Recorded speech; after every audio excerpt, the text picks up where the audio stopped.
irnos para ser alimentados con tu palabra. Tu misma palabra nos enseña que no solo de pan vivirá el hombre, sino de toda palabra que sale de tu boca, Señor. En esta oportunidad venimos con el propósito de aprender más de ti, aprender más de tu palabra. No lo hacemos, Señor, con el afán de tener más conocimiento solamente, sino para poder llevar a cabo una vida de acuerdo a ese conocimiento, Señor. Pues sabemos que si no aplicamos lo que aprendemos de acuerdo a tu perfecta y santa voluntad, de nada nos sirve, Señor. Ayúdanos a aplicar cada una de las cosas que tú esperas de cada uno de nosotros, pero lo más importante, Señor, ayúdanos a conocerte cada día más. Perdónanos, Señor, por todas aquellas ocasiones en las cuales hemos generado ideas equivocadas de quién eres tú, Señor, no de acuerdo a lo que tu palabra nos enseña, sino de acuerdo a los propios razonamientos humanos. A la vez te pido, Señor, que seas tú quitando cualquier distracción que pueda estar presente en la mente de alguno de nosotros, Señor, y que sea tu Espíritu Santo, Señor, dando el entendimiento a cada uno de nosotros de lo que se estará hablando. Gracias te doy, Señor, por la vida de cada uno de los maestros en las diferentes clases. Te pido que los uses al igual que a mí, Señor, para poder hablar tu palabra con denuedo, pues entendemos delante de ti, Señor, la gran responsabilidad que es, Señor, hablar tu palabra. Ayúdanos, Señor, a hablar ni más ni menos que lo que el texto escrito nos enseña, Señor, porque sabemos, Padre, que tu palabra es perfecta, Señor. Tu palabra es la que nos guía y queremos aprender más de ella, Señor. Gracias te doy en esta oportunidad. Todo esto te lo he pedido en el nombre de Jesús. Amén y amén. Pueden salir los niños, jóvenes, adolescentes a sus clases y mientras salen ellos, salude a su hermano, hermana a la par.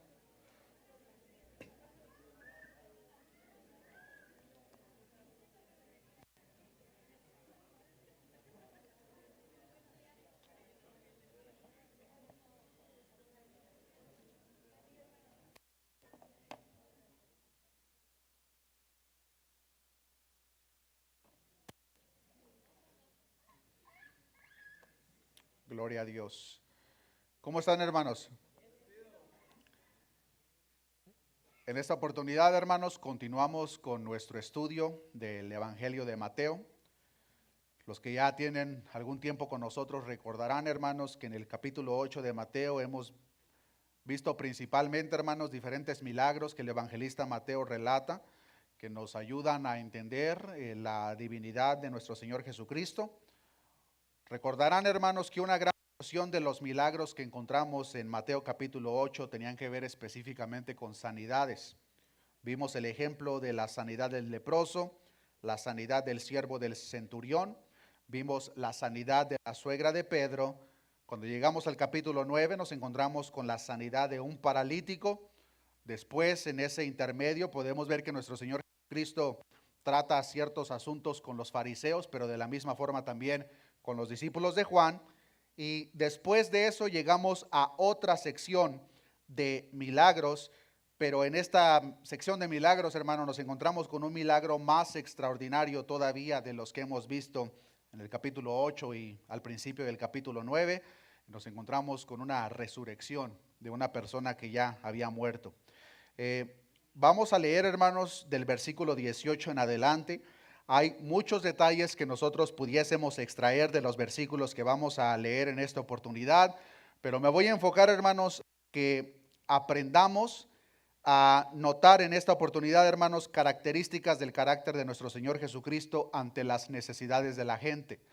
Nosotros como hijos de Dios vamos a pasar por diversas situaciones y es importante que nosotros conozcamos el carácter de nuestro Dios para que cuando nosotros pasamos por esas necesidades podamos tener la confianza de acercarnos a Él. Hace un tiempo atrás estuvimos aprendiendo acerca de aquella serie Conociendo al Dios de la Biblia, en la cual estuvimos aprendiendo, hermanos, diferentes atributos por parte de nuestro Dios. En esta oportunidad solamente vamos a ver 4 características, hermanos, que nosotros debemos de tener presentes al momento de presentarnos delante de Dios con nuestras necesidades. Así que pongamos mucha atención, hermanos, a lo que relata Mateo capítulo 9, versículo 18 al 26. Dice la palabra de nuestro Dios: mientras él les decía estas cosas, vino un hombre principal y se postró ante él diciendo: mi hija acaba de morir, mas ven y pon tu mano sobre ella y vivirá. Y se levantó Jesús y le siguió con sus discípulos. Y he aquí una mujer enferma de flujo de sangre desde hacía 12 años, se le acercó por detrás y tocó el borde de su manto, porque decía dentro de sí: si tocare solamente su manto, seré salva. Pero Jesús, viéndose y mirándola, dijo: ten ánimo, hija, tu fe te ha salvado. Y la mujer fue salva desde aquella hora. Al entrar Jesús en la casa del principal, viendo a los que tocaban flautas y la gente que hacía alboroto, les dijo: apartaos, porque la niña no está muerta, sino duerme. Y se burlaban de él. Pero cuando la gente había sido echada afuera, entró y tomó de la mano a la niña, y ella se levantó, y se difundió la fama de esto por toda aquella tierra. Son muchos los detalles que nosotros podemos resaltar en estos versículos que acabamos de leer, hermanos, pero como ya lo mencioné, quiero compartirles en esta oportunidad 4 características del carácter de nuestro Señor Jesucristo que cada uno de nosotros debemos de tener presentes al momento de acercarnos a Él con alguna necesidad. En este ejemplo podemos ver a 2 personas con necesidades muy severas. Una mujer que tenía años con un flujo de sangre y un padre desesperado porque su hija había muerto. La primera característica la encontramos tan pronto como en el versículo 18, y esta tiene que ver, hermanos, con que nuestro Señor Jesucristo es accesible. Versículo 18 nos enseña que mientras Él les decía estas cosas, vino un hombre principal y se postró ante Él diciendo: mi hija acaba de morir, mas ven y pon tu mano sobre ella y vivirá. Si recordamos la semana pasada, los discípulos de Juan le hicieron una pregunta a nuestro Señor Jesucristo referente a las prácticas antiguas, específicamente en cuanto al ayuno. Esta escena en la cual entramos en el versículo 18, hermanos, todavía continúa, lo cual significa que mientras nuestro Señor Jesucristo está tratando estos asuntos con los discípulos de Juan, viene este padre, el hombre principal, y se postra ante él. Es por eso que dice la palabra: mientras él les decía estas cosas. ¿Cuáles cosas? Los les aprendimos la semana pasada que nuestro Señor Jesucristo estaba aclarando con los discípulos de Juan que aparentemente estaban verdaderamente confundidos. Pero en esta escena, hermanos, o específicamente en el versículo 18, podemos ver que Jesús era verdaderamente accesible. Él está tratando una situación, pero inmediatamente podemos ver cómo Jesús es interrumpido por un padre desesperado que está pasando por una necesidad, un problema muy grave. Su hija acaba de morir. Y lo que es todavía más interesante, hermanos, es de que la palabra de Dios nos enseña en el libro de Filipenses que cuando nuestro Señor Jesucristo viene a esta tierra, se despojó de lo que venía siendo todo su reino. Y entendemos que cuando nuestro Señor Jesucristo estaba encarnado en esta tierra, estaba limitado en ciertos aspectos de su divinidad. Por ejemplo, cuando nuestro Señor Jesucristo estaba en tierra, Él no obraba en su omnipresencia. Cuando nuestro Señor Jesucristo vino a tierra, Jesús no estaba en todos los lugares al mismo tiempo. Él, al igual que nosotros, en su cuerpo de carne y hueso, estaba limitado a estar en un lugar a la vez. Pero incluso podemos ver, hermanos, de que incluso en esa limitación de su humanidad y humillación, nuestro Señor Jesucristo era accesible. Ejemplos como este, hermanos, en el cual nuestro Señor Jesucristo estaba llevando a cabo la labor del Padre y vienen personas a interrumpirle para presentar sus peticiones, son bastantes. Ahora pongamos a pensar por un momento: si nuestro Dios en su humillación y encarnación y a la vez su limitación era accesible a las necesidades de las personas que le rodeaban, ¿cuánto más hoy en día para sus hijos, que sabemos con certeza que nuestro Dios no tiene esas limitaciones que tenía en los relatos que acabamos de leer? Nuestro Dios, el momento que resucitó, como la palabra de Dios nos enseña, fue con un cuerpo glorificado, de tal manera que Él ya no está limitado a estar a un lugar a la vez, sino que regresó a tomar todos esos atributos que a la vez deben de dar la confianza, hermanos, de que nosotros podemos acceder a Él no importa dónde nos encontremos. Nuestro Dios es accesible como lo fue en la escena que acabamos de ver. Otro de los detalles, hermanos, es de que esta persona principal, dice la palabra de Dios, que llega y se arrodilla delante de Él. Cuando nuestro Dios, esta persona que se arrodilla, lo podemos ver, hermanos, como un acto de homenaje o reverencia a Jesús mismo. Y es importante que se resalte este detalle, hermanos, porque podemos pensar que cualquier persona que se arrodilla delante de Jesús lo hace con esa intención de presentar reverencia o honra para nuestro Dios. Pero en la misma palabra nos encontramos con personas que se arrodillaron delante de Jesús, pero por pura conveniencia. ¿Cuántos recuerdan aquella madre de Santiago y Juan? Dice la palabra de Dios, hermanos, en Mateo 20:20. Veamos este detalle, que la madre, entonces se le acercó la madre de los hijos de Zebedeo con sus hijos, postrándose ante él. Esta mujer, al igual que el padre que acaba de perder a su hija, se postra ante Jesús y pidiéndole algo. Pero cuando vemos la petición de esta mujer, hermanos, podemos ver que su postrar verdaderamente no era genuino, porque vean la petición. Él le dijo, es decir, Jesús, ¿qué quieres? Ella le dijo, ordena que en tu reino se sienten estos dos hijos míos, el uno a la derecha y el otro a tu izquierda. La petición de esta mujer era egoísta. Lo que esta mujer le pide a Jesús es: Jesús, cuando estés en tu reino, permite que uno de mis hijos esté a tu izquierda y el otro a tu derecha. Esa petición, hermanos, no mostraba para nada reverencia en el corazón de esta mujer. Y es por eso que nuestro Señor Jesucristo mismo le dice: mira, no sabes ni lo que estás pidiendo. Pero la petición de este padre, hermanos, era muy diferente. Lo que este padre estaba clamando era misericordia. Misericordia para su hija que acababa de morir. Como él mismo dice, mi hija acaba de morir. Y vean la fe del padre. Dice, mas ven y pon tu mano sobre ella y vivirá. Interesantemente, el relato de Mateo, hermanos, comienza cuando la muchacha había muerto. Pero cuando nosotros vemos los paralelos, como lo es en Marcos y Lucas, ellos comienzan el relato cuando la niña estaba agonizando. ¿Usted se imagina como padre ver a su hijo o hija agonizando? Dando posiblemente los últimos suspiros de vida. Esa es la situación por la que este padre estaba pasando, y muy posiblemente para este entonces ya había escuchado de la gran lista de milagros que nuestro Señor Jesucristo había hecho. Recordarán, hermanos, que para este entonces nuestro Señor ya había sanado graves enfermedades, había calmado las tormentas y había demostrado la potestad que tenía sobre las fuerzas demoníacas. Pero resucitar a alguien, hermanos, verdaderamente era algo más allá. Incluso podemos ver, hermanos, en el de Marcos capítulo 5, versículo 35, que una persona se acerca a este papá desesperado y le dice lo siguiente en el versículo 35, tu hija ha muerto, ¿para qué molestas más al maestro?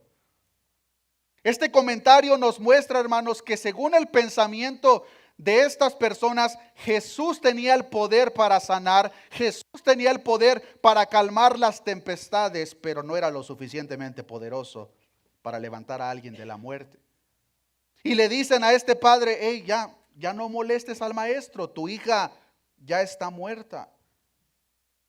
Pero vemos que en la accesibilidad de nuestro Señor Jesucristo, no se enojó Jesús porque estaba dándole esta enseñanza a los discípulos de Juan.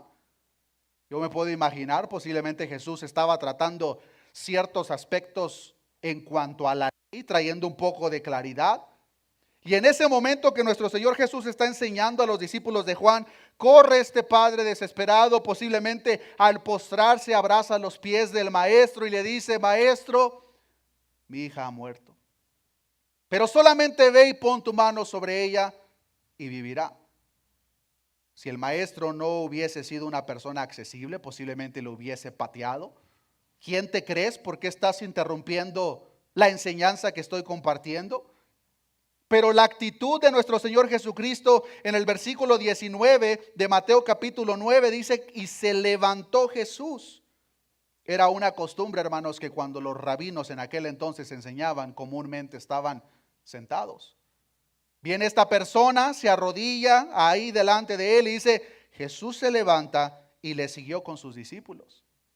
Jesús nota la necesidad de este padre desesperado y dice la palabra de Dios que se levantó y le sigue. A este punto, hermanos, no solamente podemos ver que nuestro Dios es accesible, sino que de la misma forma es disponible a las necesidades de la gente que le rodea. Hasta este entonces, hermanos, ya deberíamos de tener suficiente confianza. El momento que nosotros pasemos, no importa cuál sea la necesidad, de acercarnos al Maestro de Maestros, sabiendo de que nuestro Dios no solamente es accesible, sino que siempre está disponible. En este detalle podemos ver, se levanta, sigue a sus discípulos. Jesús está dispuesto a ser interrumpido y al instante sigue a este padre desesperado que acaba de perder a su hija. Interesantemente, hermanos, podemos ver que conforme Jesús va caminando siguiendo a este padre, es interrumpido una segunda vez. Es decir, Jesús está enseñando, veamos la secuencia de eventos, hermanos. Nuestro Señor Jesucristo está aclarando ciertos puntos con los fariseos y los discípulos de Juan. Viene este padre desesperado, lo interrumpe. Jesús inmediatamente va a atender esa necesidad, pero conforme va en camino, ahora lo interrumpe otra persona que vemos en el versículo 20. Ahora, esta interrupción, hermanos, es muy diferente al resto. Versículo 20. Y he aquí, una mujer enferma de flujo de sangre, desde hacía 12 años, se le acercó por detrás y tocó el borde de su manto, porque decía dentro de sí, si tocare solamente su manto, seré salva. La interrupción de esta mujer, hermanos, fue muy diferente a la demás. Esta mujer, hermanos, no se arrodilló delante de él clamando misericordia. Esta mujer no anhelaba estar cara a cara con el maestro para exponerle su necesidad. Esta mujer lo único que anhelaba era tocar el borde de su manto. Las razones por qué la interrupción de esta mujer es tan peculiar son muchas, pero una principal resalta, hermanos. Y esa es la condición de la mujer. Esta mujer se encontraba, dice la palabra, enferma de flujo de sangre desde hacía 12 años. 12 años con dicha enfermedad. Interesantemente, hermanos, la hija de Jairo que acaba de morir también tenía 12 años. Así como la hija de Jairo posiblemente a la edad de 12 años había experimentado risas con su familia, memorias felices, esta mujer por los mismos 12 años había experimentado desventura, desprecio y rechazo incluso por su propia familia. La muchacha, la niña, había conocido años de sol y felicidad, mientras que esta mujer había conocido 12 años de sombras y lágrimas, congoja, dolor. Verán, hermanos, el flujo de sangre de esta mujer, no sabemos con exactitud qué es lo que lo causó, posiblemente fue un tumor o otra enfermedad del útero, pero esta condición en la mujer la hacía ceremonialmente impura según la ley del antiguo pacto. Y debido a que ella sangraba sin parar, no podía llevar a cabo una limpieza aunque fuera temporal. Y por tanto la condición de esta mujer, de acuerdo al antiguo pacto, era continuamente inmunda. El evangelista Marcos agrega en Marcos 5:26 que esta mujer había sufrido mucho de muchos médicos y gastado todo lo que tenía y nada había aprovechado. Antes le iba peor a esta mujer. Esta mujer en su desesperación y dolor gastó todo lo que tenía para obtener la sanidad, pero lo único que recibió fue vergüenza y pérdida. La única condición, hermanos, que era peor a la que esta mujer se encontraba de flujo de sangre era la lepra. Era la única condición médica que era peor que un flujo de sangre. Pero incluso así, hermanos, lo que tenían en común es que ambas condiciones eran permanentes. De acuerdo al antiguo pacto, hermanos, cuando una mujer sufría este flujo de sangre, debía de limpiarse, y una vez que pasasen, hermanos, 7 días, entonces la mujer era considerada limpia. Posiblemente esta mujer anhelaba llegar a ese 7º día, pero posiblemente al 2º día, al 4º día, al 5º día regresaba ese flujo de sangre por el cual su estado de impureza ceremonial era verdaderamente continua. La condición, hermanos, no solamente la excluía de la sociedad en la que vivía, sino que de la misma sinagoga, del templo, de la misma forma. Contaminaría a todas las personas con las cuales tendría contacto. Y a la vez esas personas de la misma forma debían de ser excluidas. Póngase a pensar la situación por la que esta mujer está pasando, hermanos. No solamente por el templo, no solamente por la gente que le rodea, incluso por su propia familia. Aun si es que esta mujer era casada con su propio esposo, debían de mantener cierta distancia. El estado de esta mujer, hermanos, era verdaderamente lamentable. Pero al igual que Jairo, había escuchado de un hombre llamado Jesús. Ella creía en el poder de Jesús, hermanos. Tanto creía en el poder de Jesús y su fe era tan grande que ella no anhelaba presentar su petición cara a cara con el maestro. Lo que ella anhelaba era solamente tocar el borde de su manto. Según la tradición judía, hermanos, en las túnicas que usaban los rabinos, tenían ciertos flecos que debían de colgar, y muchos comentaristas creen que lo que ella anhelaba tocar era uno de esos flecos en el manto del maestro de maestros. Era lo único que ella deseaba. Ella tenía la confianza que aunque ese contacto era indirecto, que portaba dicha túnica era lo suficientemente poderoso para salvarla. Pero en el verso 21, hermanos, Mateo relata que esta mujer decía dentro de sí. Y cuando vemos esta frase en el idioma original, hermanos, se puede traducir de una manera más exacta como ella se la pasaba diciéndose, lo cual transmite una repetición por parte de esta mujer. En otras palabras, hermanos, esta mujer repetidas veces, posiblemente a lo largo del día, se repetía desde que escuchó acerca de Jesús, repetía en sí misma: si tocare solamente su manto, seré salva. Si tocare solamente su manto, seré salva. Si tocare solamente su manto, seré salva. En medio de su turbación y vergüenza, esta mujer escucha que Jesús estaba en la misma ciudad que ella. Y ella quería pasar desapercibida, de tal manera que lo único que quería era tener un contacto indirecto con el maestro, tocando su manto, y eso sería suficiente para que el maestro la sanara. Como lo podemos ver, hermanos, en el verso 22 de Mateo capítulo 9, su confianza no fue en vano, pues al tocar el manto de Jesús, dice la palabra de Dios, que quedó inmediatamente limpia de su deshonra, versículo 22. Pero Jesús, volviéndose y mirándola, ¿qué le dijo, hermanos? Ten ánimo, hija, tu fe te ha salvado. Y la mujer fue salva desde aquella hora.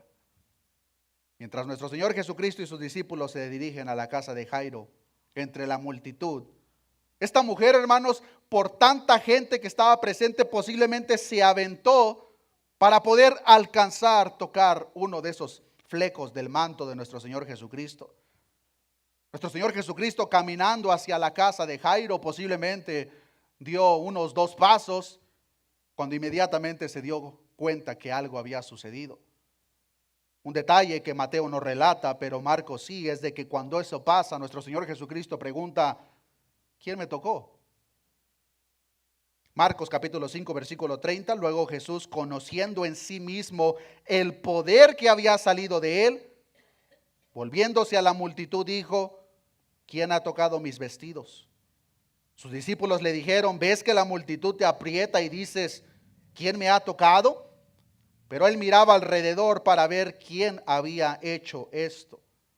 Los discípulos le dicen: Jesús, estamos hombro a hombro en medio de esta multitud y nos estás preguntando quién te tocó. Pero Jesús no se refería a cualquier tipo de toque. El contacto que tuvo esta mujer con Jesús fue verdaderamente especial y específico. Fue un toque de sanidad. Fue un toque de purificación.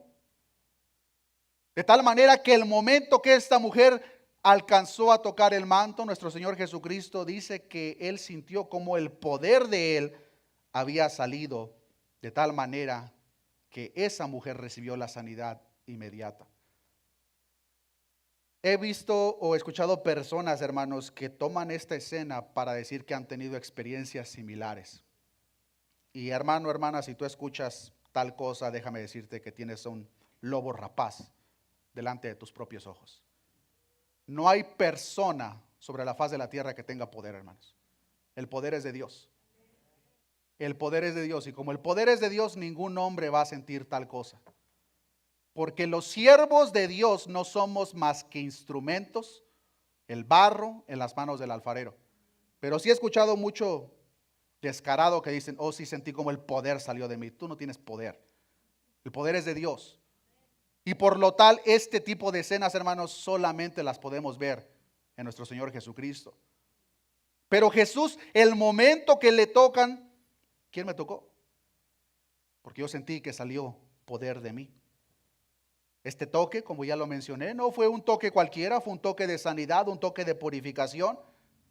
Y otro detalle importante que Mateo no menciona, pero Marcos sí, es de que el momento que esta mujer, después de pasar 12 años de desprecio, después de pasar 12 años de vergüenza, toca el borde del manto del maestro, es salva, es sana. Dice la palabra de Dios que tuvo miedo. Marcos 5:33. Entonces la mujer, ¿cómo estaba la mujer? ¿Gozosa y aplaudiendo? Estaba temiendo y temblando. Sabiendo lo que en ella había sido hecho, vino y se postró delante de él y le dijo toda la verdad. Durante los últimos 12 años la mujer había enfrentado el temor de la vergüenza, el rechazo. Pero el temor que ahora ella está experimentando era un temor muy diferente. Era un temor santo que se había apoderado de ella el momento que se dio cuenta quién era la persona con la que había tenido ese contacto indirecto. Y podemos ver, hermanos, ese patrón continúa. Cuando los discípulos de nuestro Señor Jesucristo ven que Jesús calma la tempestad, tienen más miedo. Cuando Pedro tiene ese encuentro con nuestro Dios, tiene miedo. Cuando aquellos habitantes de aquel lugar de los endemoniados ven que nuestro Señor Jesucristo había expulsado a esos demonios y ven al endemoniado que ahora ya estaba en su juicio cabal y lo ven sentado, vestido, se llenan de miedo. Cuando una persona verdaderamente se da cuenta, en este caso de las personas que tuvieron el privilegio de tener al maestro de maestros presente, entienden quién es la persona que estaba delante de ellos, delante de la santidad lo único que hacen es tener miedo. Y esta mujer era el sentimiento que ahora tenía. Ya su temor no era de vergüenza o desprecio, ni siquiera de si el maestro la iba a expulsar o posiblemente regañar, para nada. El temor de esta mujer fue verdaderamente santo. Se dio cuenta quién era la persona que estaba delante de él. Y al darse cuenta, se postra delante de él. Y dice el evangelista Marcos que públicamente dijo toda la verdad acerca de la enfermedad y la curación. Pero en el mismo versículo 22 de Mateo capítulo 9 podemos ver otra característica por parte de nuestro Señor Jesucristo, pues dice el verso 22, pero Jesús, volviéndose, es decir, Jesús ya había caminado unos pasos después de que esta mujer le tocó, pero se detiene, alguien me tocó. Y de repente voltea, se regresa, encuentra a esta mujer posiblemente en el piso llorando, tratando de razonar qué es lo que acaba de pasar, porque muy seguramente ella sintió el cambio inmediato en su cuerpo. Jesús la ve y le dice, ten ánimo, hija, tu fe te ha salvado. Aquí podemos ver, hermanos, la piedad que nuestro Señor Jesucristo tiene por esta mujer, y no solamente por ella, sino por todo aquel que se acerca a Él con un corazón humillado. Si recordarán, hermanos, cuando nuestro Señor Jesucristo sanó a aquel paralítico, expresó las mismas palabras. Ten ánimo, hijo. Esta mujer ya había pasado 12 años de tormento, se acerca a Jesús y una vez sana, el maestro la ve a sus ojos y le dice, ten ánimo, hija, ten ánimo. Tu fe te ha salvado, y la mujer fue salva desde aquella hora. Ese encuentro con Jesús le cambió a esta mujer la vida por completo, como a todas aquellas personas que de la misma forma tienen un encuentro genuino y directo con nuestro Señor Jesucristo, nuestra vida no puede ser la misma. Esta mujer le cambió, hermanos, por completo. No solamente en su espiritualidad, sino que de la misma forma, hermanos, directamente con las personas que le rodeaban. Pues recordemos, era una persona rechazada, era una persona excluida, era una persona que le consideraban inmunda, pero un solo toque indirecto con el maestro de maestros y trajo la solución inmediata para la gran lista de problemas. Versículo 23 nos enseña lo siguiente, porque aquí, hermanos, ya no podemos ver solamente que nuestro Señor es accesible, disponible y piadoso al atender la necesidad de esta mujer, sino que podemos ver ahora en el versículo 23, hermanos, que una vez que nuestro Señor cumple dicho propósito de atender la necesidad en esa mujer, recordemos que Cristo Jesús fue interrumpido ya por segunda vez. Entonces, cuando esta mujer lo interrumpe, nuestro Señor Jesús tiene piedad de ella, pero recordemos que nuestro Señor Jesús tenía una misión específica, ir a la casa de Jairo, porque su hija acababa de morir. Versículo 23, al entrar Jesús en la casa del principal, cuando se dice principal, nos da a entender de que Jairo tenía una posición alta, viendo a los que tocaban flautas y la gente que hacía alboroto.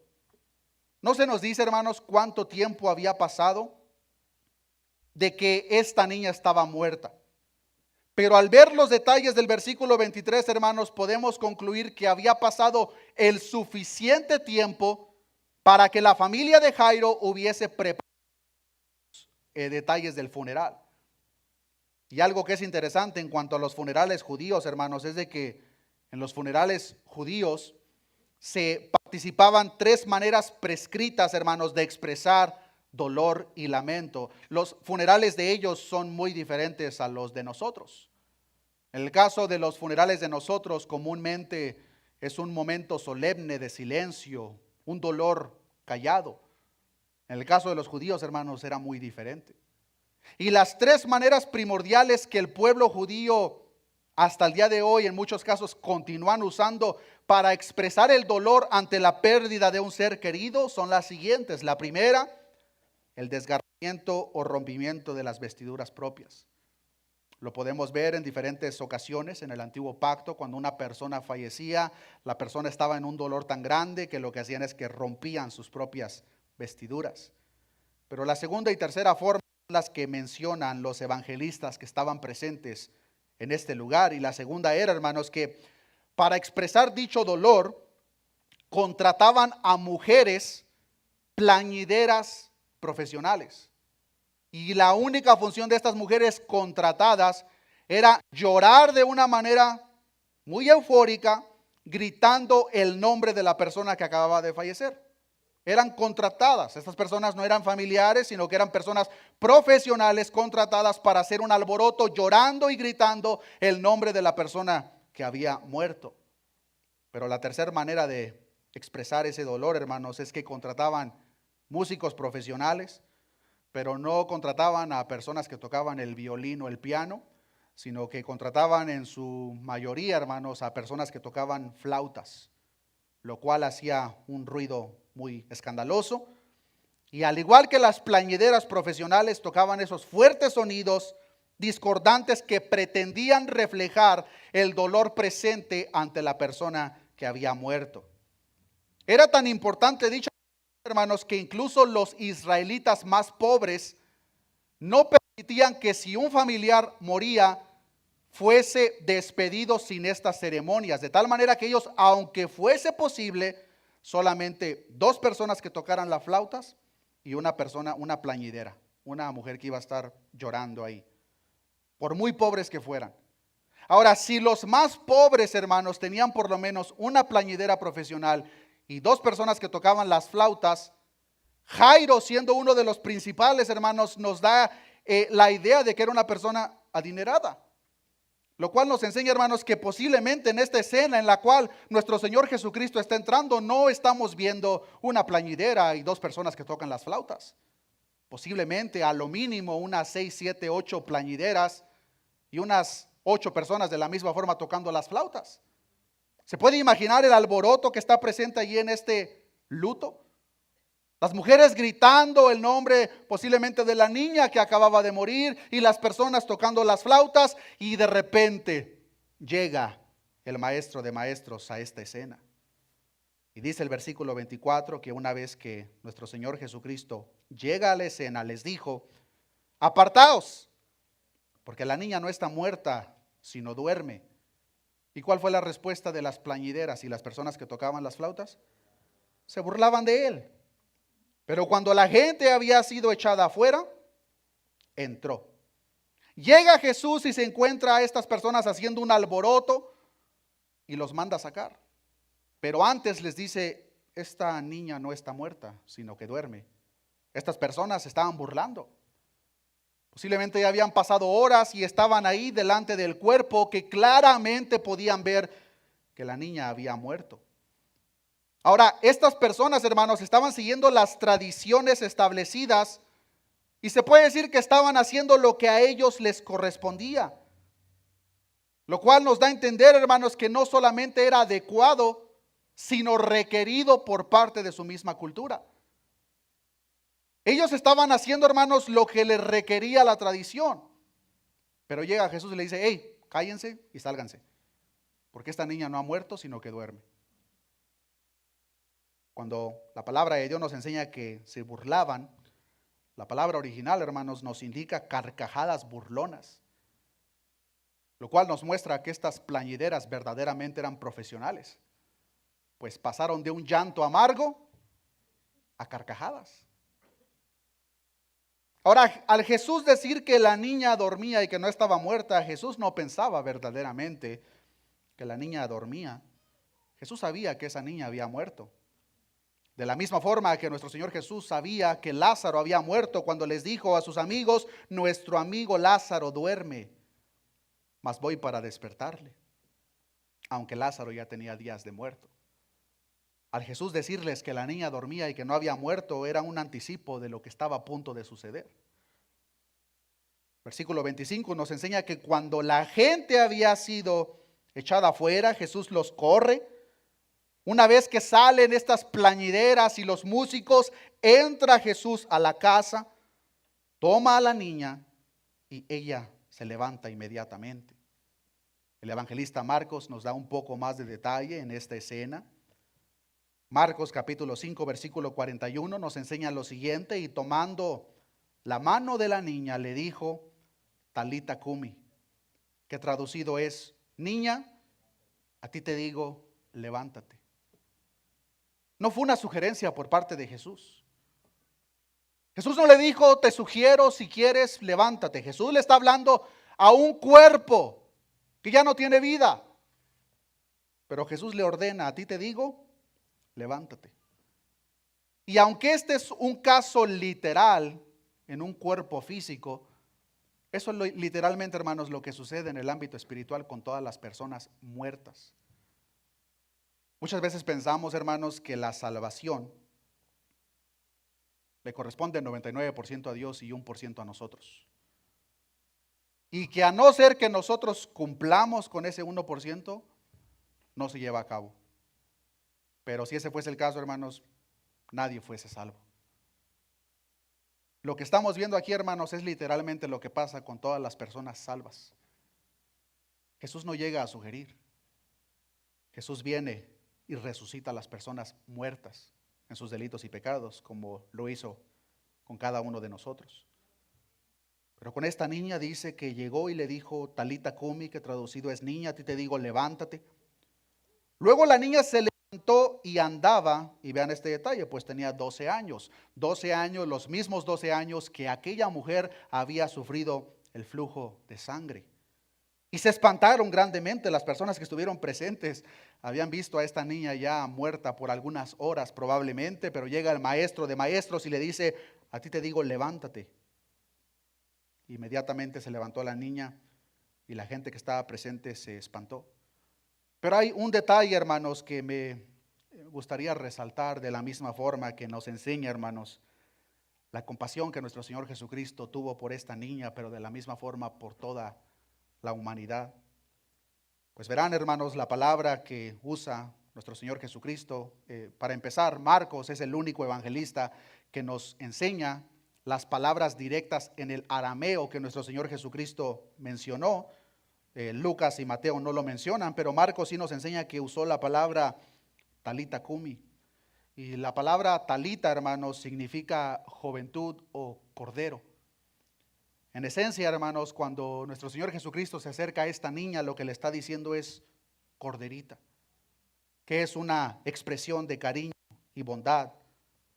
Dicho detalle, hermanos, lo que nos muestra es la compasión por parte de nuestro Señor Jesucristo para esta niña, que al estar ahí muerta le dice: corderita, levántate. La compasión por parte de nuestro Señor Jesucristo. El creador del universo la veía como una corderita, como muy posiblemente sus padres también la veían. El momento que esta niña o corderita recibe el mandato por parte de nuestro Señor Jesucristo, se levanta y todos quedan completamente espantados. Muy seguramente hasta este punto jamás habían visto dicho milagro. Y muy posiblemente muchos de los que estaban presentes jamás volvieron a ver dicho milagro. Pero claramente podemos ver, hermanos, que aquel que tiene la potestad para traer la sanidad a los cuerpos, aquel que tiene la potestad para hablarle a las tormentas de tal manera que la misma naturaleza le obedece, aquel que tiene la potestad para expulsar a los demonios con solamente una palabra, es el mismo que tiene la potestad con la misma voz de su boca levantar a los muertos. Y aunque esto, hermanos, una vez más, fue un caso verídico, literal, que pasó en aquel entonces, lo que nos está presentando, hermanos, es un panorama mucho más amplio de lo que va a pasar con cada uno de nosotros. Nuestro hermano Max nos hablaba o mencionaba, mientras nos dirigían esas alabanzas, que los muertos en Cristo resucitarán primero. El llamado o la ordenanza por parte de Cristo va a ser muy similar. Solamente la palabra de su boca va a ser suficiente para que todos los muertos resuciten, comenzando con los muertos en Cristo. Ese, queridos hermanos, es el Dios que nosotros predicamos y al Dios que nosotros servimos. No es un Dios como el Dios de las naciones, no es un Dios como los ídolos de este mundo, que tienen boca mas no hablan, que tienen pies mas no caminan, que tienen oídos mas no escuchan. Nuestro Dios no es para nada como los dioses de este mundo. Nuestro Dios es todopoderoso. Pero aparte de resaltar el poderío de nuestro Señor Jesucristo a lo largo de estos relatos, podemos ver, hermanos, la accesibilidad, disponibilidad, piedad que Cristo tiene para con cada uno de nosotros. Y queridos hermanos, si nuestro Señor Jesucristo en sus limitaciones de su cuerpo podía hacer tales cosas en aquel entonces, nos debe dar la inmensa confianza que de la misma forma hoy en día nosotros nos podemos acercar confiadamente, entendiendo que la misma accesibilidad que podemos ver en el relato de Jairo, un padre desesperado porque su hija acaba de morir, pero de la misma forma, una mujer que tenía 12 años con un flujo de sangre, podemos tener la certeza, hermanos, que Dios tiene la misma o más bien mejor accesibilidad en ese sentido cuando nosotros estamos pasando por alguna necesidad. No importa dónde te encuentres, no importa donde quiera que lo busques, hermano, hermana, Dios está presente. Solo asegúrate de que al momento que lo haces como lo hizo el padre de esta niña y como lo hizo esta mujer que sufría por 12 años. y no como lo hizo la madre de Santiago y Juan, que lo hicieron de una manera convenenciera. Si nos acercamos, podemos tener la confianza que nuestro Señor Jesucristo tiene la misma accesibilidad, solamente debemos de asegurarnos de hacerlo con un corazón genuino. Jeremías capítulo 29, versículo 13 nos enseña: y me buscaréis y me hallaréis, porque me buscaréis de todo vuestro corazón. Si nosotros nos acercamos con ese sentir, hermanos, tenga la certeza de que a Dios no lo vamos a interrumpir. Tenga la certeza de que la agenda de nuestro Dios no está llena y ocupada de tal manera que no nos puede atender. Pero ese Dios, hermanos, todopoderoso, que es accesible de la misma forma, está disponible a atender tu situación. Así como atendió la necesidad de esta corderita y aquella mujer que tenía 12 años con ese flujo de sangre, Dios está dispuesto a ayudarte, hermano, hermana. No importa cuál sea tu necesidad. Mismo Jesucristo dijo en Mateo capítulo 7, versículo 7, pedid y se os dará, buscad y hallaréis, llamad y se os abrirá. Entonces, si podemos ver estos detalles, hermanos, ¿por qué en ciertas ocasiones se nos hace difícil entonces acercarnos a Dios con esa misma confianza que lo hicieron estas personas? Y una cosa les puedo asegurar, hermanos, el conocimiento que nosotros tenemos hoy en día de Dios muy probablemente era muchísimo mayor al que tenía esa mujer con 12 años de flujo de sangre. Y Jairo con la hija que acababa de morir. Entonces, ¿por qué muchas veces se nos hace difícil acercarnos con esa misma confianza a nuestro Dios? Muchas veces, hermanos, podemos ver la gran lista de evidencia bíblica, pero lo vemos como simplemente un cuento de hadas. Pero jamás llevamos ese conocimiento a la práctica cotidiana. Y lamentablemente por esas mismas razones vemos a Dios como la última alternativa que tenemos. Ese mismo Dios que es accesible y que está disponible, es el mismo Dios, hermano, hermana, que tiene piedad de ti y se compadece de cada uno de nosotros como se compadeció de esa mujer que no tenía esperanza alguna y ese padre dolido por su hija que acababa de fallecer.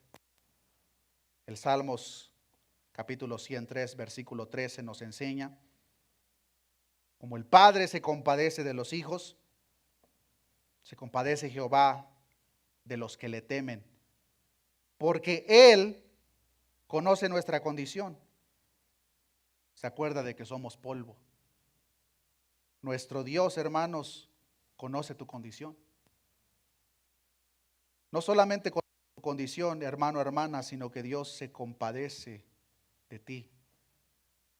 Dios muestra la misma compasión que mostró por esta corderita con cada uno de nosotros. Porque Él conoce nuestra condición, se acuerda de que somos polvo. Nuestro Señor Jesucristo, nuestro Dios Todopoderoso, perfectamente sabía que si Él no intervenía, esa niña no sería levantada. Esa mujer no dejaría de sufrir. Posiblemente esos 12 años iban a prolongar por el resto de su vida. ¿Alguna vez ha estado en alguna circunstancia en la cual nos sentimos inmerecidos? Esa era la condición constante de esta mujer, hermanos. 12 años. Posiblemente nosotros ni siquiera nos acordamos dónde estábamos hace 12 años o qué estábamos haciendo. Esta mujer ya tenía 12 años. Gastó todo lo que tenía. El evangelista Lucas, siendo de que Lucas era médico por profesión, nos dice que ninguno de los médicos había podido traerle una solución a esta mujer. Lo cual nos muestra, hermanos, de que verdaderamente esta mujer había agotado todas sus opciones, pero posiblemente en medio de su búsqueda escuchó: por ahí anda una persona que dicen, quién sabe si sea cierto, pero dicen que es el Mesías prometido. Esta mujer, como el resto del pueblo judío, hermanos, conocían la ley. Ellos sabían que el Mesías prometido venía para traer libertad a los cautivos. De tal manera que si Él verdaderamente es el Mesías, yo no necesito tener una conversación con Él. Lo único que tengo que hacer es tocar el borde de su manto, y fue precisamente lo que hizo. De tal manera que la palabra de Dios nos enseña que al momento, hermanos, al momento, esta mujer fue sana.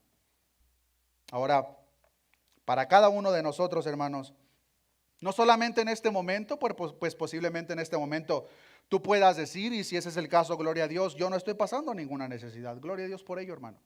Gloria a Dios por ello. Pero cuando venga la necesidad, pues te lo adelanto, perteneces a Dios, las tribulaciones, pruebas y momentos difíciles van a venir. Cuando eso venga, hermanos, ¿tienes la misma confianza que el padre de esta niña y que esta mujer? Reconociendo que Dios es accesible, que Dios está disponible para atender tu situación, pero de la misma forma, hermanos, que Dios tiene piedad de cada uno de nosotros y muestra su compasión de una manera continua. Cuando nosotros entendemos esto, hermanos, vamos a verdaderamente poder vivir lo que la palabra de Dios nos enseña en Hebreos capítulo 4, versículo 16. Les voy a pedir, hermanos, que me acompañen para allá, por favor. Un versículo que muchos ya conocemos, pero lamentablemente, hermanos, una cosa es conocer y otra cosa es vivir. Hebreos capítulo 4, versículo 16. Dice la palabra de nuestro Dios: acerquémonos, pues, ¿cómo nos vamos a acercar? Confiadamente al trono de la gracia para alcanzar misericordia y hallar gracia para el oportuno socorro. Tú puedes decir con confianza en esta mañana, hermano, hermana, que tú te acercas a Dios con esa misma confianza. O nos acercamos a Dios como si fuese completamente un desconocido, porque lamentablemente lo es para muchas personas. Un Dios posiblemente que cada persona ha generado de acuerdo a sus propias necesidades y propio pensamiento. Pero ese Dios no existe. Pero el Dios de la palabra, hermano, que es todopoderoso y que puede cambiar cualquier circunstancia en un abrir y cerrar de ojos, es el mismo Dios que hace esta invitación para cada uno de nosotros. Acerquémonos pues confiadamente al trono de la gracia. Jairo lo hizo, posiblemente no con la misma confianza que Dios espera en Hebreos capítulo 4, versículo 16, pero por lo menos fue la suficiente confianza para arrodillarse delante de Él y exponer su necesidad. De la misma forma, esta mujer que después de 12 años haber pasado por médicos, nadie le podía ayudar, ya había gastado todo su dinero, posiblemente había vendido todas sus pertenencias, con el anhelo, hermanos, de obtener esa sanidad que le regresaría a su vida. Porque aunque esta mujer no estaba muerta, en realidad no tenía vida. Estaba completamente expulsada de la comunidad, de su familia, del templo, de la sinagoga. Pero un toque con el maestro, hermanos, trajo esa impureza y hizo lo que hace con cada uno de nosotros en el momento que nos acercamos.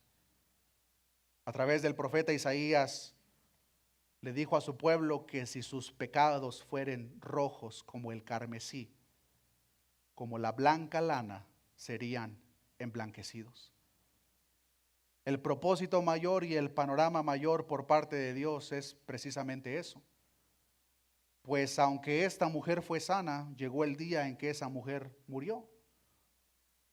Aunque esta niña de 12 años fue resucitada, llegó el día en que de la misma forma, al igual que la mujer con el flujo de sangre, murió. Ese no era el propósito principal por el cual Dios hizo lo que hizo. El panorama más amplio era la vida eterna. De tal manera que, como la palabra de Dios nos enseña, hermanos, cuando eso verdaderamente esté presente y lo podamos palpar, situaciones como las que pasó el padre de esta muchacha, situaciones como las que pasó esta mujer, verdaderamente serán cosas del pasado, pues la palabra de Dios nos enseña que en ese entonces, hermanos, ya no habrá más lágrima, ya no habrá más llanto, ya no habrá más dolor. Todas las cosas que hoy en día nos causan ese dolor, hermanos, serán verdaderamente cosas del pasado. Y aunque son cosas con las cuales tenemos que lidiar hasta el día de hoy, no estamos solos. Ese Dios accesible, disponible y piadoso está dispuesto, hermano, hermana, con su oído a escuchar cuál es tu necesidad. La pregunta es, ¿tú tienes la misma confianza para acercarte delante de Él? Porque si no la tienes, hermano, ¿qué es lo que estás esperando? Acerquémonos confiadamente al trono de la gracia para recibir, hermanos, esa misericordia y el oportuno socorro. Oremos a nuestro Dios.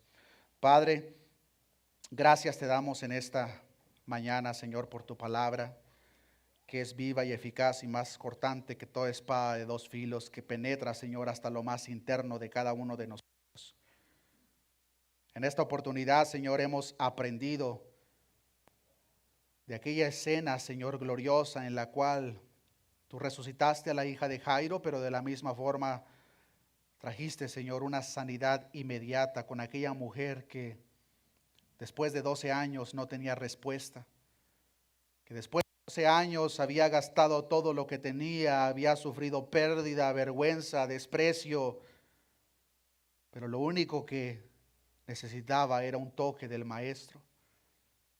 Ese toque, como tu palabra nos enseña, no fue un toque directo, ella solamente anhelaba tocar el borde de tu manto, Señor. Pero ese toque indirecto fue más que suficiente para que esa mujer dejase ese sufrimiento en el pasado. Tu palabra nos enseña con esa grande ternura, Señor, y compasión que tú mostraste para con ella, que el momento que en su corazón fue apoderado ese temor, ella temblaba, Señor, del temor, pero tú te acercaste y posiblemente viéndola a los ojos le dijiste, ten ánimo, hija. A la hija de Jairo le dijiste, corderita, a ti te digo, levántate.